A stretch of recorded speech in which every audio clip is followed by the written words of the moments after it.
Hi again. Welcome back to Bach on the Road. Whoops.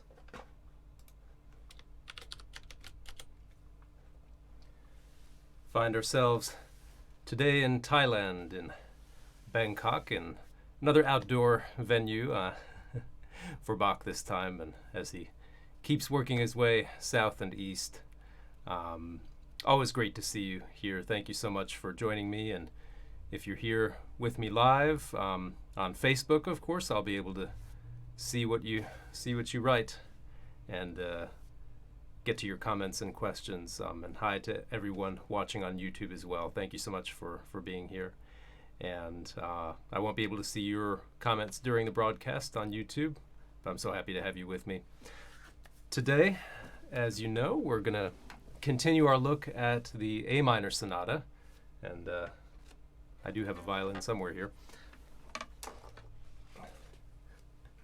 And I also have a homemade haircut in these times where we got to stay indoors as much as possible. We found that we had a set of clippers and all that, and finally decided to figure out how to use them. So got a lot less hair for this installment of Bach on the Road. We're going to look today mostly at the Fugue, this great A minor Fugue, good bit longer than the G minor Fugue, and then also to look as well at a bit of the Andante, which is one of the most, it's hard to single out individual movements in these, but certainly one of the most beautiful of the slower movements in this great set of 6 complete pieces. And that Andante, by the way, I've actually had to play even in orchestra auditions. It's a great standalone piece and can be very difficult to start. And so we'll devote some time with how to start this piece and others like it.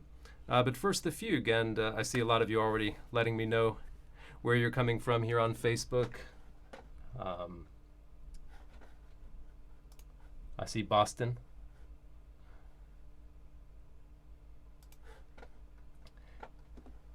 Ooh, and British Columbia also. All right. So this Fugue we got a start on last time. Let's get in with some playing. Play a fair chunk of this. See how far we go.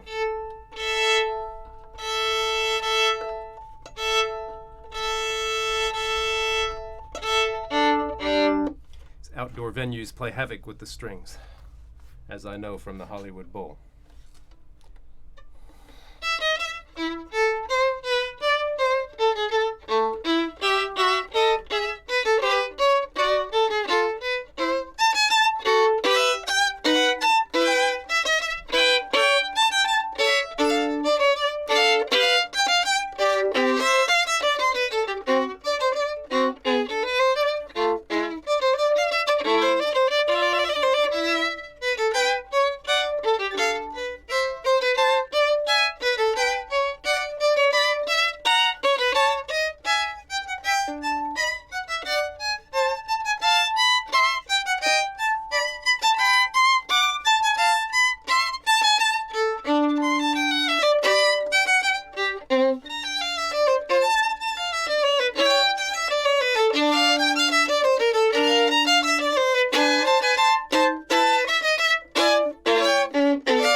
Good. We'll stop there. That's a good 5 chord to stop on, and almost stopped well before, as you very well saw.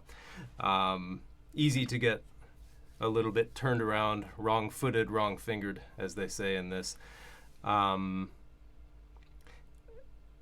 This fugue has a few more places compared to the G minor fugue. First of all, it's longer, as I started out by saying, but also has a few more places where it could be tempting, desirable to break chords the other way.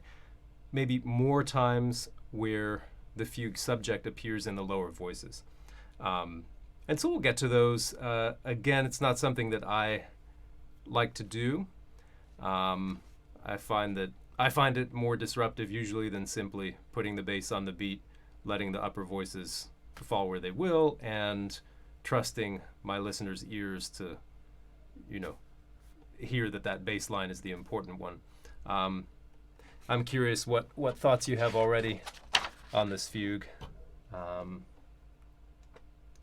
Someone's not just someone, sorry. Carol, who I work with all the time, starting the Andante, and so glad that we'll be getting to it today. Some more hellos.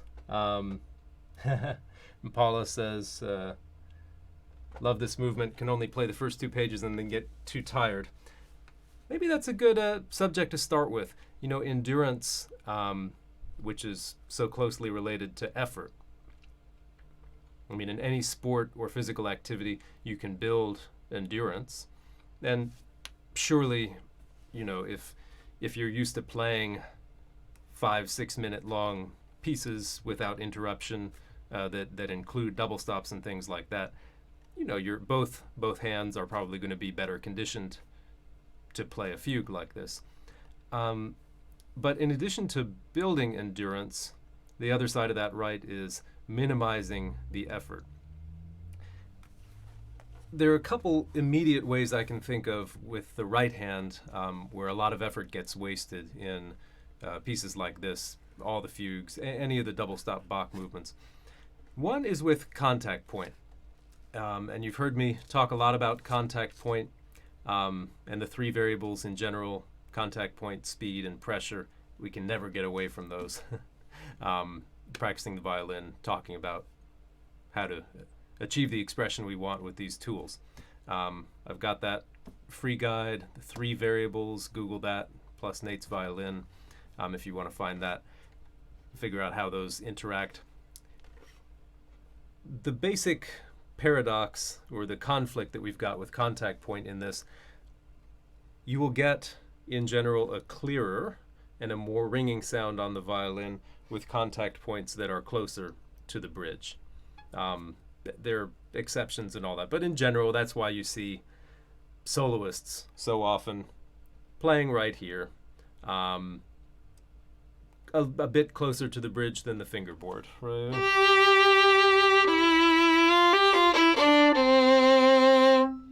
In terms of volume, projection, those are the money spots. If I play further out, certainly not saying it's a bad sound, and especially at close quarters, that may even sound nicer to you, who knows. It is a lot quieter. Again, in itself, that's not a bad thing, but for soloists who are projecting above an orchestra, projecting to the back of a room, that sound that's closer in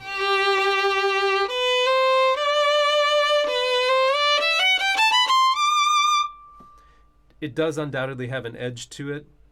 Depending on the quality of your instrument, that edge tends to fall away after 6 feet, 10 feet, certainly, as they say, by the first row of seats. And what you're left with are all those wonderful overtones, again, depending on how your instrument's set up and all that. Anyway, I mention that because that's kind of the baseline that we're working from. However, the closer to the bridge you are, the further apart those string levels are going to be, right?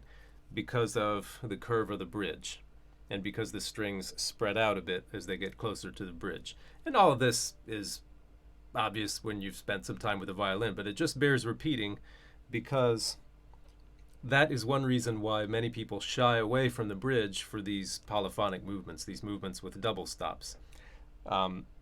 As you go away from the bridge, the strings are a little closer together, and you don't need quite as much pressure to sound them, right? So,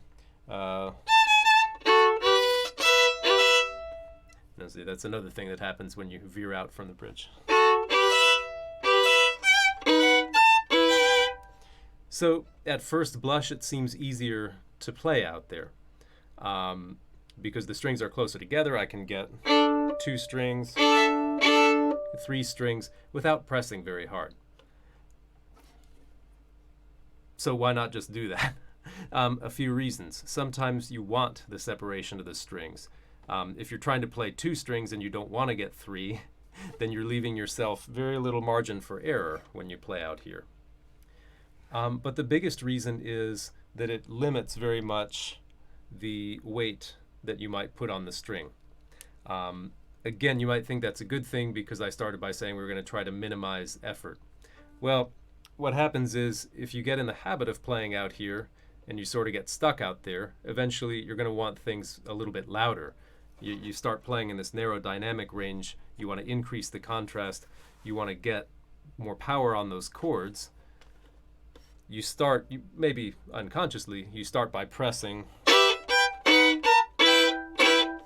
You immediately realize that's an ugly sound. You lighten back up. Okay, that's not working. Maybe I'll just start using more bow.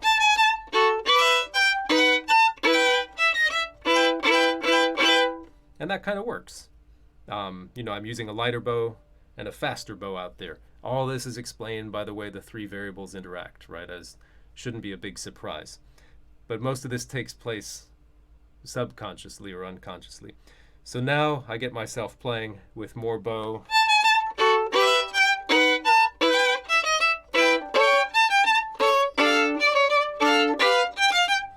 And I'm kind of getting tired already. So often when I tell people, you know what, just move that whole thing in, and you can use less bow, and the sound will be clearer. Now the drawback is you've got to cover a little more ground this way, vertically, to get the right strings.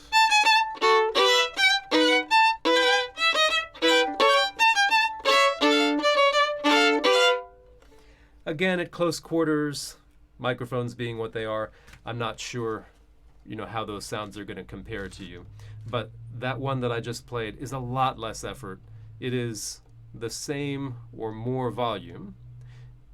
And now those are kind of the 2 extremes. So there are times where I want elements of both. I might want more air to the sound, especially where there are only 2 notes.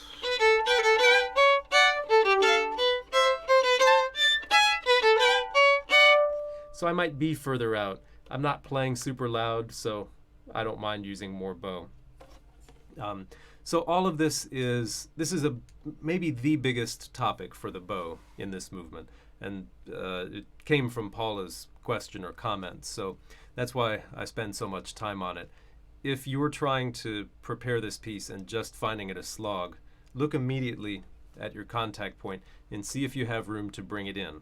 It will require a little more roaming by the arm in a vertical sense, but for me that's a small price to pay, and in fact builds really good habits when you can get that clarity of sound with less effort.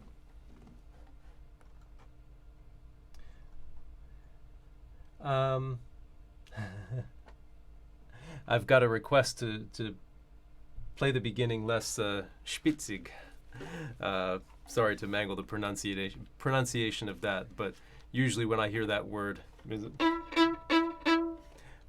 less of that kind of sound. Let's see what that sounds like, because in fact, these notes don't have any dots on them, so that's another major consideration. How long do we want these? The other extreme, right?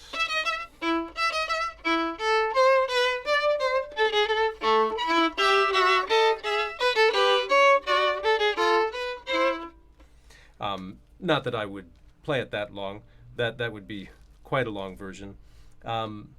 Let's see what something in the middle might be.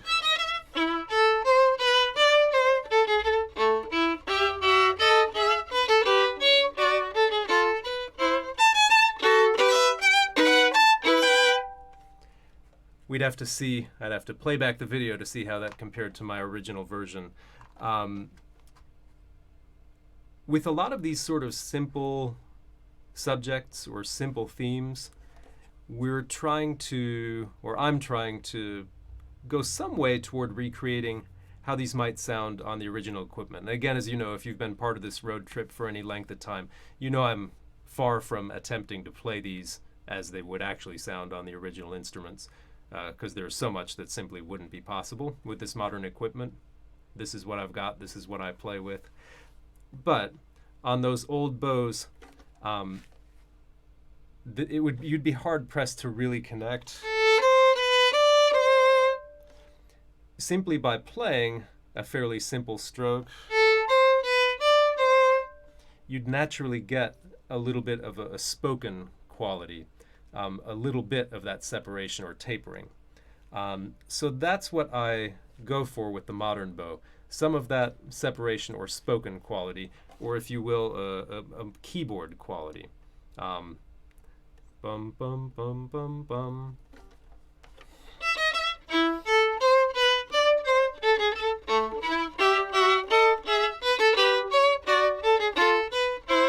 And then to keep that despite the double, triple, quadruple stops, so that my listeners aren't distracted by the technical demands but can still follow the subject, that it's not drastically changed in the different registers and different treatments.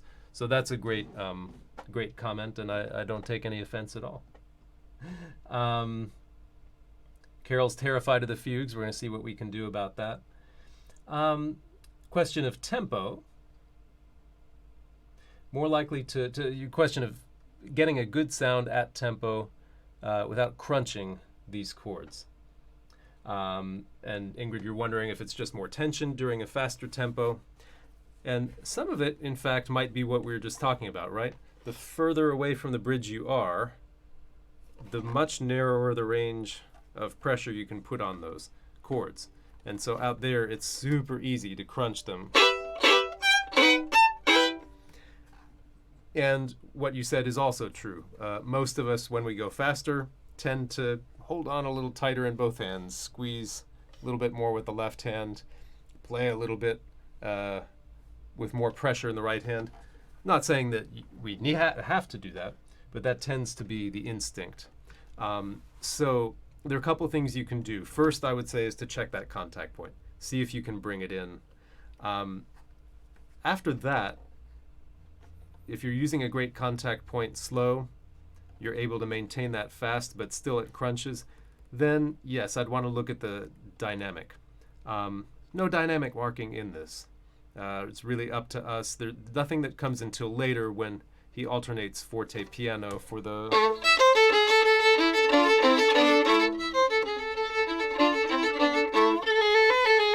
that stuff.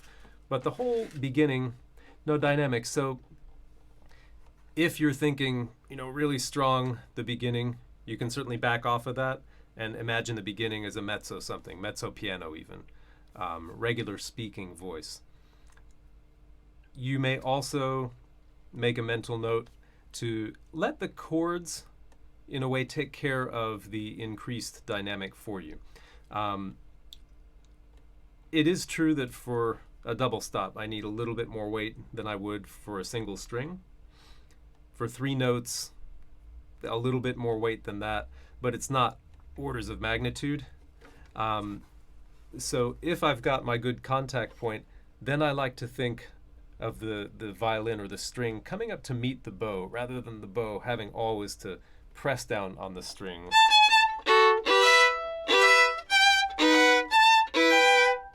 Really doesn't take much effort in the right hand. So whether I do it in a literal sense to remind myself, or just think it, that can also help. And simply by playing 2 ringing notes, the dynamic's going to come up. 3 ringing notes, the dynamic's going to come up.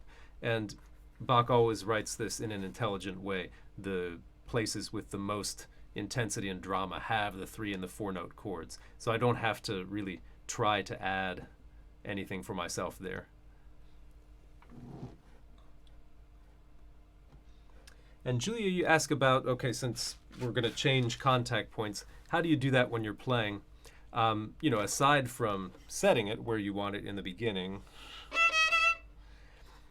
you ask about picking the bow up. We got kind of three options, right? We've got picking the bow up and moving it. We could do sliding it to another contact point. Or what the third thing that you mentioned, well, you mentioned this one, playing the bow at a slight angle to get us where we need to go. That sounds complicated, and if you've never done it intentionally, it can take a little while to get your head around. Ultimately, that's what the finest players are going to do so that they can control where their bow is going to be. Now, we've all done it unintentionally. Start with this contact point and end with this one. So, wow, it seems like I'm doing something really fancy. Without picking up the bow, I've changed my contact point. What does it mean? Only that I have a crooked bow. If I'm angled this way, then on a down bow, without making any effort, my contact point will go out to the fingerboard. On an up bow, it'll move toward the bridge. It's like magic, and of course you'd expect the opposite to be true. If I'm angled out this way, then on the down bow, go toward the bridge, on an up bow, away. Try it for yourself. If the only time you've done this is unintentionally, then you may be surprised at just how little of an angle you need to move it around. So let's take a practical example.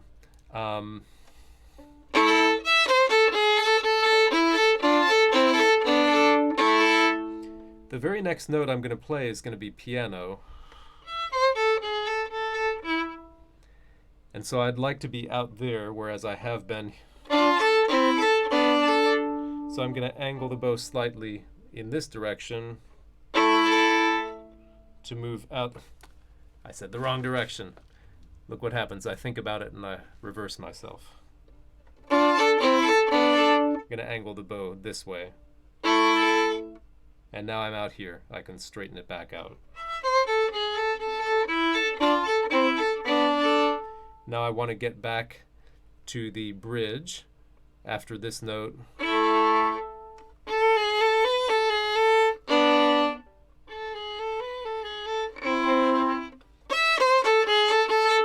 Okay, so I'm exaggerating how much of that I would have to do, but that is in fact how I'll change the contact points, and that comes only with practice. If you want, the single best book for this, and hello Simon Fisher if you're out there. I got all your books, but Tone. Tone is all about the three variables, particularly contact point, and some of the exercises in there are simply about that, moving from one contact point to the other without picking up the bow. So, at full speed it might look like this. It's conveniently right after the terrible part.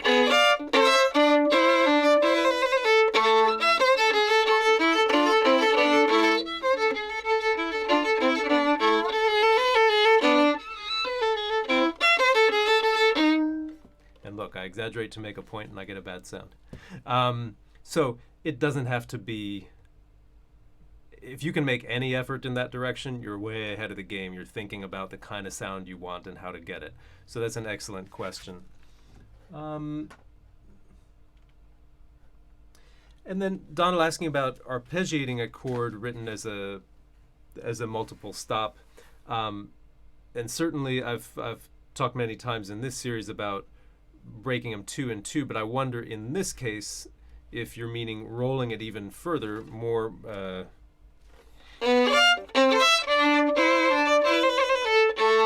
or if you're actually talking about doing something even fancier. I'll be doing a lot of that in the chaconne, did some of that in the G minor when they're just written as long notes.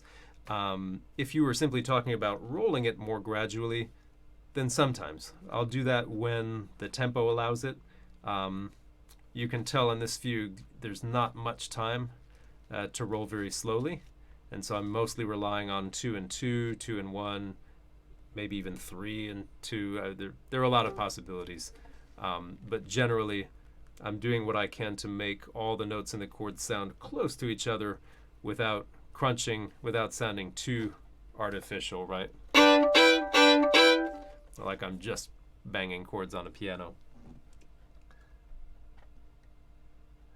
And Kathy, you mentioned it's counterintuitive to come into the bridge to avoid a crunch. I know. I think it's the way we were taught sometimes,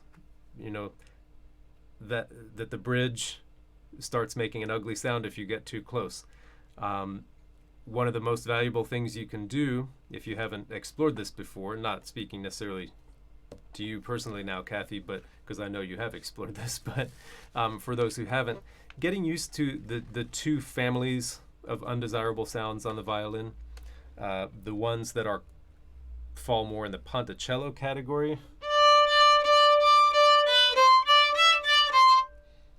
and that is caused by being either too close to the bridge, or having too light pressure, or too fast a bow. Some combination of those 3.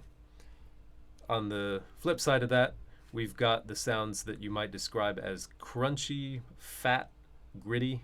If those other ones were thin, shallow sounds, these are fat, crunchy, gritty. That's caused by being too far away from the bridge, too heavy a bow, too slow a bow, some combination. I can get those ponticello sounds out here away from the bridge. It just takes a really light, fast bow to do it. And I could get the fat sounds near the bridge. It would take, I don't even want to do it. It's going to be so ugly. But it takes a whole lot of pressure, right? To do it. Most of you wouldn't even dream of making a sound like that. But sometimes you stay so far away from that you end up well away from the bridge, and you're not able to explore all the great sounds you can get near the bridge.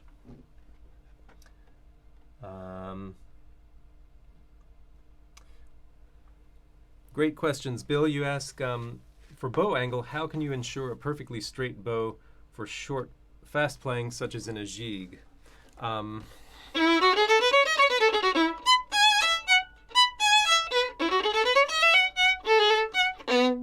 Something like that. First, you have to be able to do it slowly, right?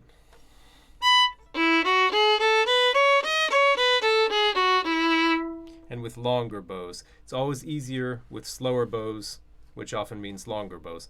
So you can do target practice, right? If you get yourself set up looking in a mirror, and you put a little bullseye on that mirror, arrange yourself so that you've got a right angle there, you seem to be pointed to the target. Practice hitting that target with the bottom of the bow there. And it may take a few tries to get everything lined up the way it should, but then you can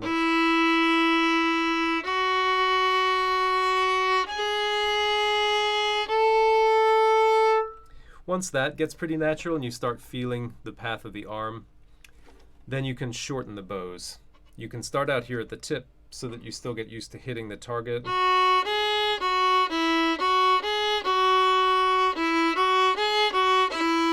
And then the middle.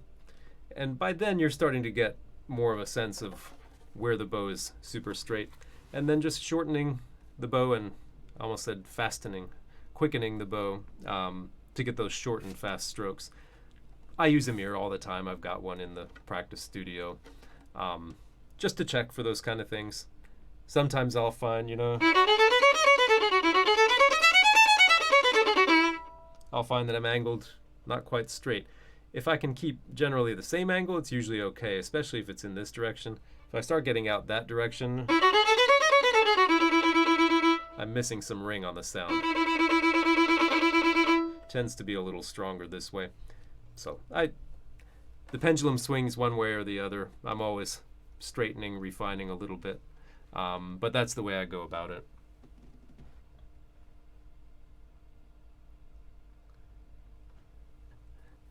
Great. Well, let's go on a little bit. I want to mention a couple of those places where it might be nice some people like to roll those chords in reverse. We talked about bar 40 last time. That's the one that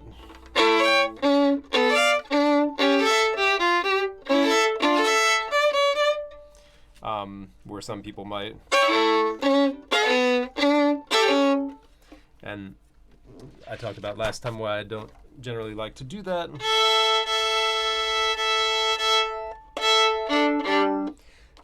Now, a comparable place is bar 91, right there, and that's a nice juicy bass line, same thing.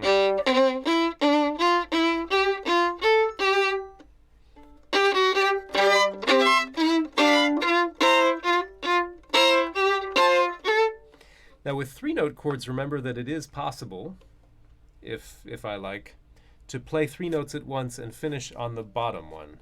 So here.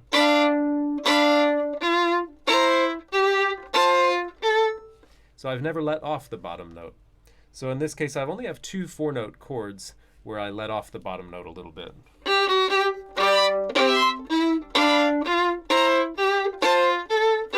So at full speed.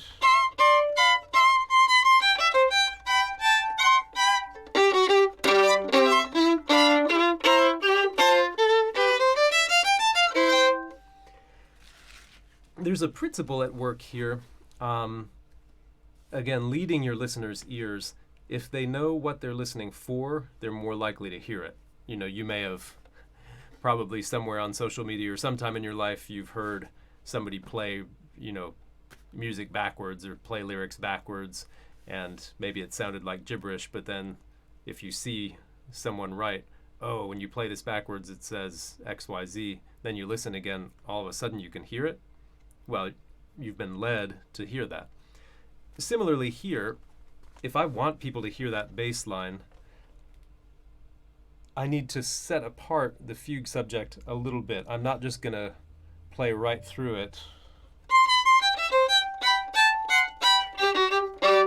and then loud, right? I'm going to make a little comma, and so that people hear that wood. So that folks know we're in the fugue subject and they're already anticipating. So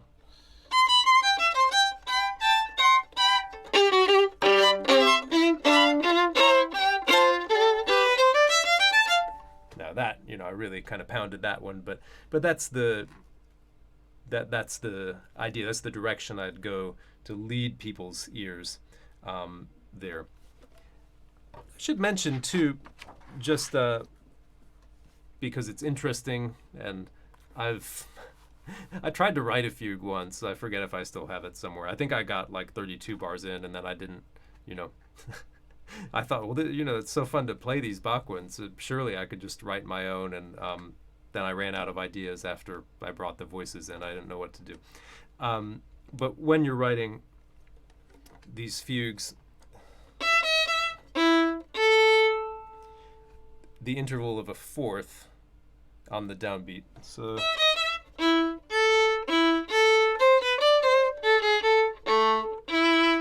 and this time a fifth. And that's very common. If you don't allow for a difference like that, then you can get taken to some very strange keys. So you don't really have to do anything different in the piece. It's just interesting to see how sometimes it's an interval of a fourth or a fifth. You see that in the C major fugue too. Sometimes instead of a whole step in the beginning, it'll be a third instead, and you got to change other accidentals. So ingenious how he put it together. And just as in the G minor fugue, I'm going to use the sections that don't have all the double stops as a bit of relief, basically. I'm going to really shape those, give my arm a rest, follow the contour of the line. In other words, crescendo when it goes up, dim when it goes down, as a starting point anyway. And I'm going to be particularly looking for series. So if I play at bar 107, for example, bar 106.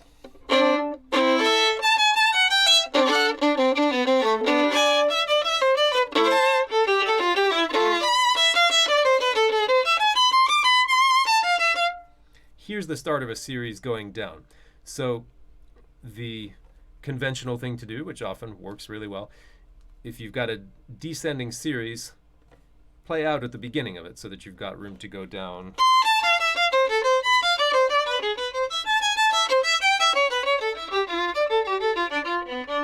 Here's a little motive going up.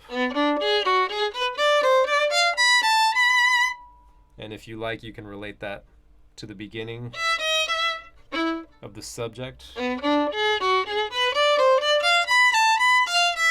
Another descending series, so I'm going to be up.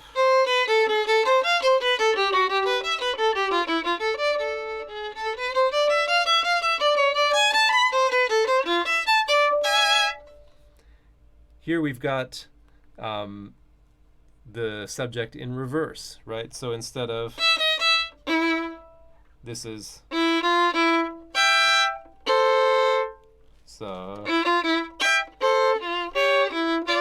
That's in fact right where we stopped, and it's a great place to pick up. Let me play another chunk of this and get some more questions before we go on to the Andante. So I'll take us into that same E major chord where we stopped before, which is bar 125.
Taking us to a slightly more out-of-the-way place. Got a few great things going on here. For that reverse of the subject, there's an amazing moment in the C major fugue, which we'll get to in a couple weeks, of course. That subject being...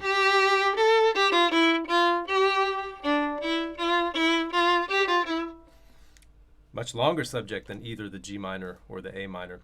And the reaching the 5 there, reaching G in that fugue. And it even says in the music there, al reverso.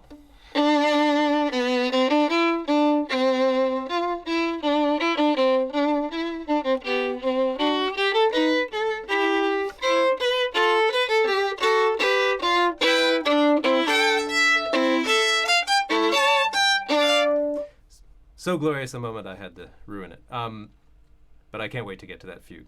But while we're here, yeah, that's one of the great moments, even though it doesn't say al reverso here.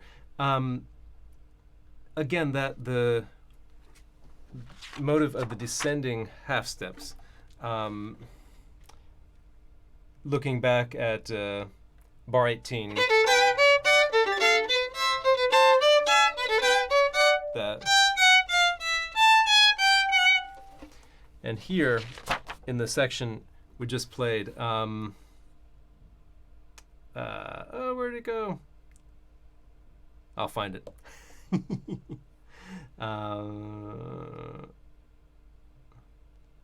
Here, because we're in the reverse now, it's ascending half steps. So I'm looking bar 149. I'll lead into it.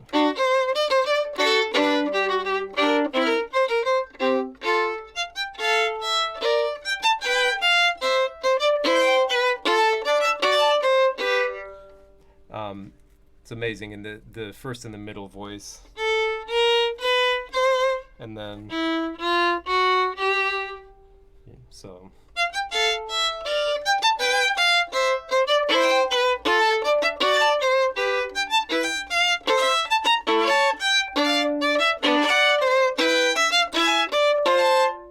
And now in the top voice.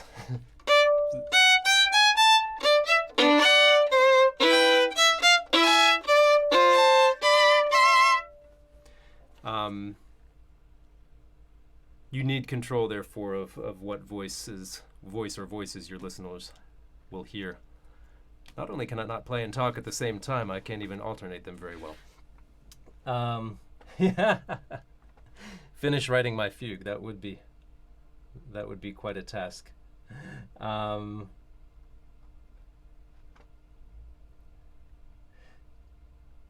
Good. I'm going to go ahead, I believe. Well, I'll play the end of the fugue. And some of it is similar to the beginning. I'll play the end, and then we'll go on to the Andante. Yeah, we'll see what happens. So we're skipping a little bit. I'll be maybe bar 206.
Great, and it's common to slur a lot of those notes at the end, as it's written in the G minor fugue.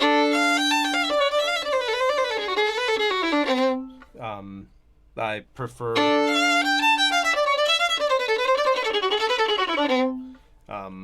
sometimes it's just to get my arm moving after all the longer chord notes. One special place to take note of is the pedal moment. Same thing happened in the G minor fugue. There was a big stretch where you had D over and over to take us finally back to G. So here in the A minor fugue, E is our pedal point. It doesn't last as long, but in a movement where we've been changing chords, every beat or couple of beats, it's noticeable, and you should make your listeners notice it when you finally have an E for at least 2 bars. So 262 is the bar number.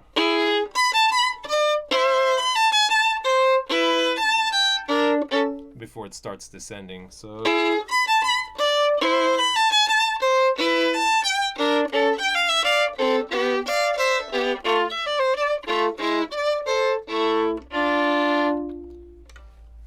strangest place of all before bringing it home.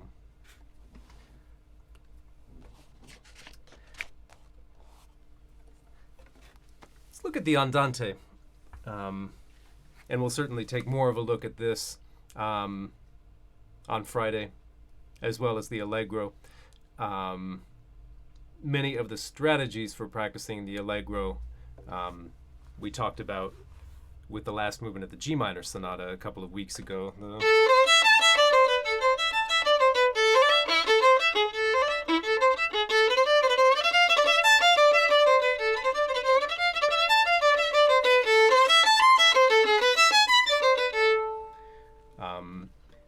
So technically, not a lot of new things in that movement once you've looked at something like the last movement of the G minor, but we'll certainly talk more about that on Friday, as well as in this Andante.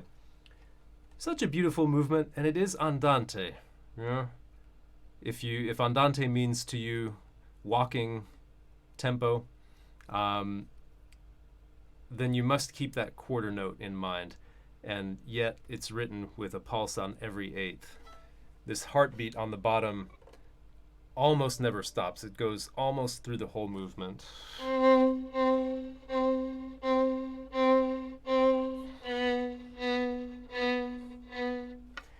I want to do everything in my power to keep that just like a real heartbeat, to keep it going, not to displace that rhythm carelessly. I might do it if I really want to bring something out. And not to willy-nilly change the length of the notes too, right? I don't want it suddenly...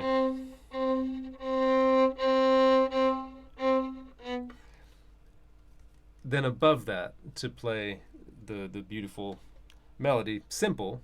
And it's funny, you hear a melody like this, it can be played very romantically or not, but it's astonishing that it's still Bach, right?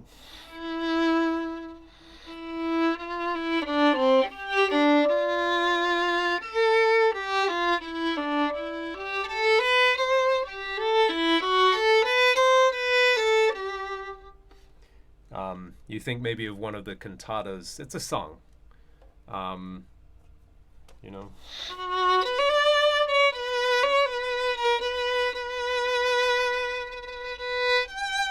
The Erbarmdich, which can also be played in so many different styles. To put those two together, again, to feel the quarter, even though I'm playing eighths.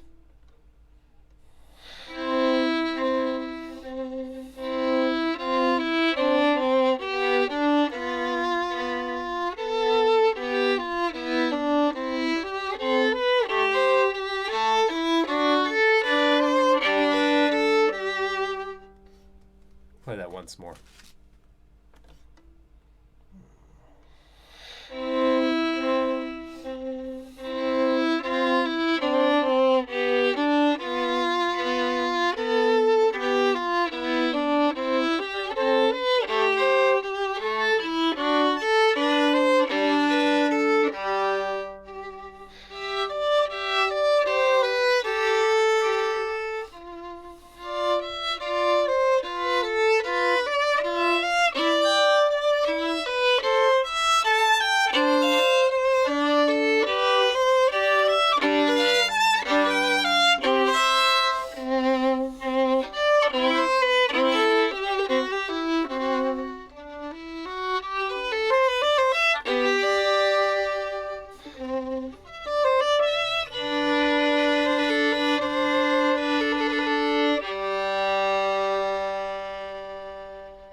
And this movement's in two halves, each of which has a repeat. Both of those first endings are fantastic. I skipped them, but yeah, it's just a gorgeous movement. And again, we'll get into this more on Friday. The tempo that you can choose for this, there's a wide range. The performances of this that I like keep the quarter note for me somehow, and that's not to say that you couldn't do that slower.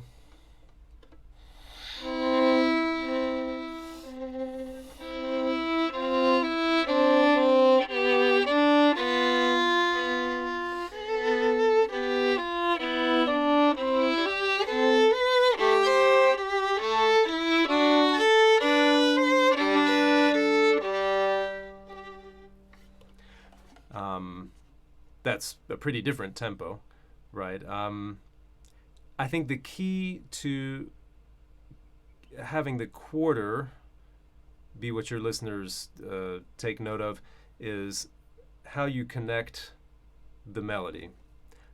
If you allow the melody to be chopped up,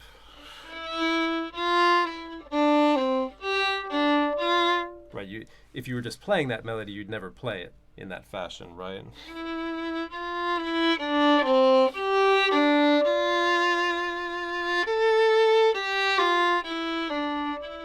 Right, so maybe there the line falls away.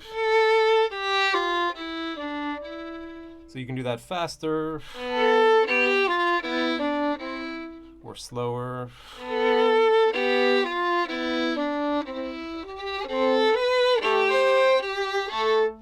But you can take a fast tempo and it's not going to matter. Your people are going to hear the eighth notes if that's what you allow them to hear, right?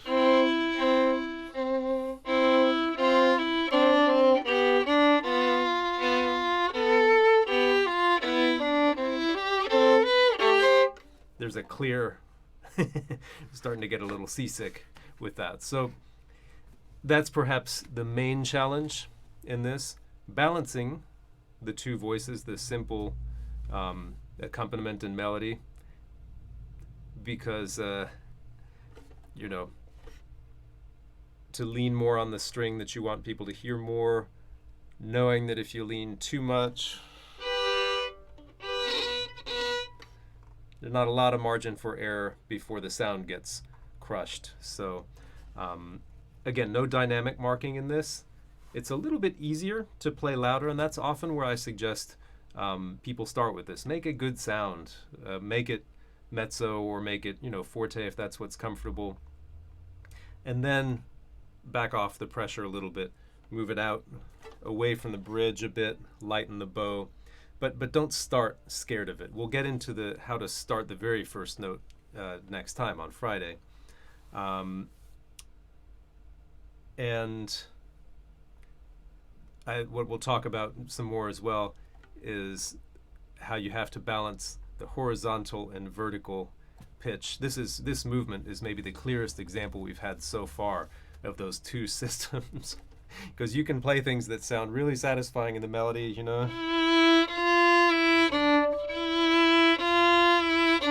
really close half step.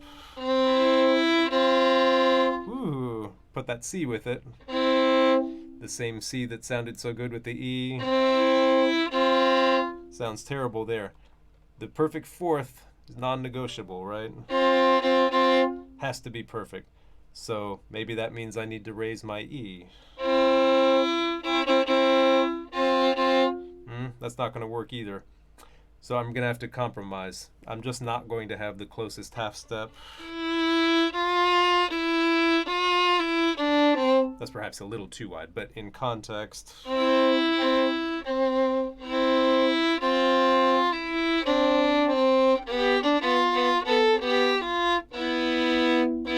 Another perfect fourth. Another one. Octave.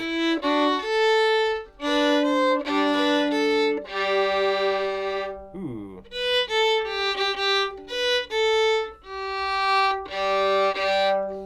That first line is treacherous, as so many of us have found out to our peril.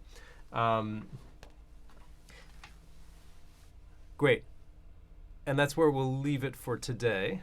Um, I loved your questions and comments about the fugue. That's a real animal, and I'm glad you raised a lot of points that I might not have spent as much time on if you hadn't drawn my attention to them. Um, I hope you'll be back on Friday. Invite your friends, and we will look more deeply into this Andante, and then the Allegro, its challenges, how to learn it, how to memorize it, how to make it brilliant and satisfying.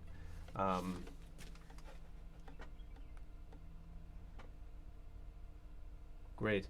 And if you will, apologies if I say your name incorrectly, but Lorenzo, thoughts on memorizing the fugue. Let's talk about that as well a little bit on Friday when we talk about memorizing the Allegro.